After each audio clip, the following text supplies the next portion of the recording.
pia wamama hawajaachwa nyuma katika hii jamii, na hapa tumejiunga na mama wetu ambaye amejiunga nasi na atatuelezea kuhusu pia mambo ambazo wamama walifanya katika hii jamii, na atuelezee kwa kina mambo kadhaa. Na kabla ya hayo, kwanza atuelezee majina yake, ukoo wake na anatoka wapi pia. Kwa majina yangu naitwa Grace Larpe. Unatoka katika ukoo gani?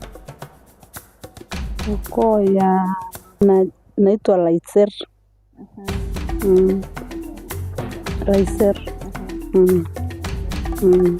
Na unatoka katika maeneo gani? Laikipia, Samburu. Tumeelezea kwamba Wasamburu wako katika maeneo mengi. Kuna Samburu, kuna Isiolo, utawakuta. Uko katika maeneo gani? Mimi nimetoka Laikipia, mimi ni mwana Laikipia. Sawa.